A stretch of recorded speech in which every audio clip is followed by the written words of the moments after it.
السلام علیکم۔ آج ہم ایک ایسے سفر پر بات کریں گے، ایک ایسے سفر کی جس سے شاید ہم میں سے بہت سے لوگ چپ چاپ اکیلے میں گزر رہے ہیں۔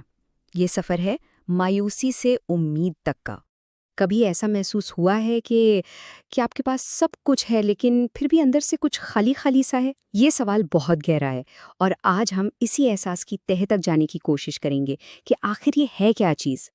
دیکھے نا، ہاتھ میں مہنگا اسمارٹ فون ہے، تیز رفتار انٹرنیٹ بھی ہے، دوستوں کی بھی کوئی کمی نہیں اور مستقبل کے بڑے بڑے منصوبے بھی ہیں، لیکن ان سب کے ہوتے ہوئے بھی دل کے کسی کونے میں ایک اندھیرا سا ہے، ایک ایسا خالی پن جو لگتا ہے کسی بھی چیز سے نہیں بھر پائے گا۔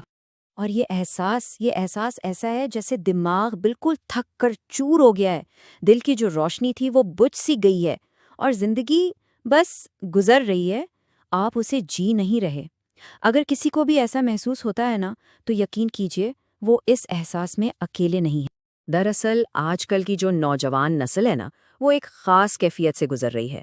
ماہرین اسے مینٹل ایگزوشن یا آسان لفظوں میں ذہنی تھکن کہتے ہیں۔ اور یہ صرف کوئی وہم یا احساس نہیں ہے، اس کے پیچھے بہت ٹھوس سائنسی وجوہات ہیں۔ تو چلیں ذرا اس کے پیچھے کی سائنس کو سمجھتے ہیں کہ آخر ہمارے دماغ کے اندر ہوتا کیا ہے۔ یہ جو مسلسل سٹریس ہے، ہر وقت مقابلہ کرنے کی دوڑ اور سوشل میڈیا کا دباؤ، یہ سب مل کر ہمارے دماغ کی کیمسٹری کو کیسے بدل دیتے ہیں؟ کیوں ہم اتنا تھکاوا محسوس کرتے ہیں؟ اچھا، یہ سمجھنا بہت ضروری ہے۔ ہماری خوشی اور غم کا تعلق صرف باہر کے حالات سے نہیں ہوتا، بلکہ ہمارے دماغ کے اندر چلنے والے کیمیکل سے بھی ہوتا ہے۔ دیکھیں، جب ہم پر امید ہوتے ہیں، خوش ہوتے ہیں، تو دماغ میں ایک کیمیکل بنتا ہے ڈوپامین۔ اسے خوشی کا کیمیکل بھی کہتے ہیں۔ لیکن اس کے بالکل الٹ، جب ہم ٹینشن میں ہوتے ہیں، پریشان ہوتے ہیں، تو ایک اور ہارمون کورٹیسول بڑھ جاتا ہے۔ یہ ہے سٹریس ہارمون۔ اور جب یہ بہت زیادہ بڑھ جائے نا، تو پھر مایوسی اور نا امیدی کے احساسات ہم پر حاوی ہو جاتے ہیں۔ تو مطلب یہ ہوا کہ مسئلہ ہمیشہ حالات کا نہیں ہوتا، کبھی کبھی مسئلہ ہمارے اپنے دماغ کی کیمسٹری کا ہوتا ہے۔ اچھا، یہ تو ہو گئی دماغی کیمسٹری کی بات، لیکن کچھ بیرونی چیزیں بھی ہیں ہمارے ارد گرد جو ہمیں اس حالت کی طرف دھکیل رہی ہیں، اور ان میں سب سے بڑا ہے سوشل میڈیا۔ دیکھیں، پہلے زمانے میں انسان کا مقابلہ اپنے آس پاس کے لوگوں سے، محلے داروں سے ہوتا تھا۔ اب مقابلہ پوری دنیا سے ہے۔ انسٹاگرام کھولیں تو لگتا ہے سب کی زندگیاں پرفیکٹ ہیں، سب خوش ہیں۔ یوٹیوب پر دیکھیں تو ہر کوئی کامیاب ہے۔ یہ سب کچھ لگاتار دیکھنے سے انسان کو لگتا ہے کہ بس میں ہی پیچھے رہ گیا ہوں۔ اور سائنس بھی یہی کہتی ہے کہ یہ جو مسلسل موازنہ ہے نا، یہ دماغ میں ایک گہرا عدم اطمینان پیدا کرتا ہے، اور یہی عدم اطمینان آگے چل کر مایوسی کو جنم دیتا ہے۔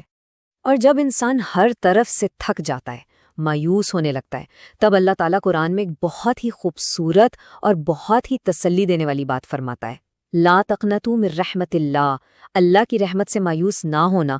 یہاں غور کرنے والی بات یہ ہے، اللہ یہ نہیں کہتا کہ تم بہت مضبوط ہو اس لیے مایوس نہ ہو۔ وہ کہتا ہے مایوس مت ہو کیونکہ میں تمہارے ساتھ ہوں، میری رحمت بہت وسیع ہے۔ اور حیرت کی بات دیکھیں، آج کی جدید سائنس بھی اسی بات کی تصدیق کرتی ہے۔ ریسرچ بتاتی ہے کہ جس انسان کے دل میں امید ہوتی ہے نا، اس کا دماغ سٹریس کو، پریشانی کو بہت بہتر طریقے سے ہینڈل کرتا ہے۔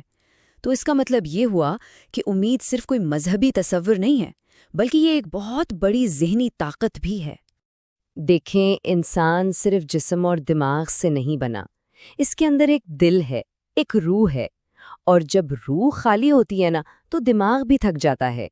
یہی وجہ ہے کہ پیسہ، شہرت، سب کچھ مل کر بھی وہ حقیقی سکون نہیں دے پاتے، کیونکہ روح کی غذا کچھ اور ہے۔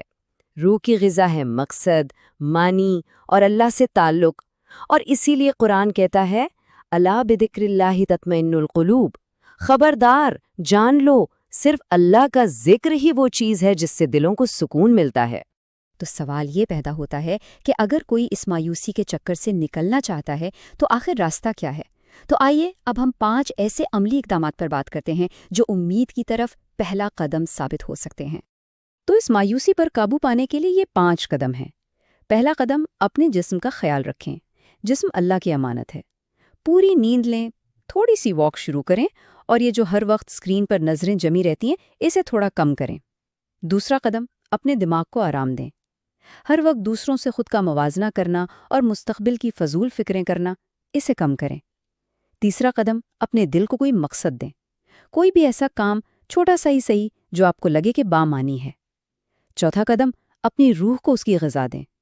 نماز کے لیے، دعا کے لیے اور سب سے بڑھ کر اللہ سے تنہائی میں بات کرنے کے لیے وقت نکالیں۔ اور آخری پانچواں قدم، پر امید رہنے کا فیصلہ کریں۔ جی ہاں، یہ ایک فیصلہ ہے۔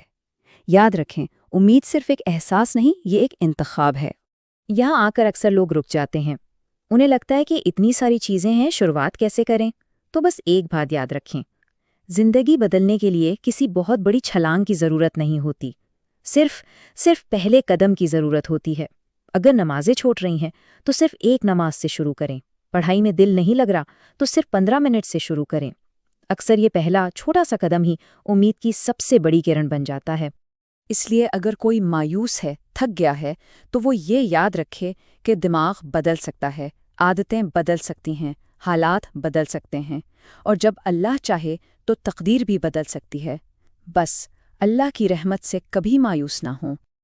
اور کسے معلوم، ہو سکتا ہے کسی کی زندگی کا سب سے خوبصورت، سب سے بہترین دور ابھی شروع ہونا باقی ہو۔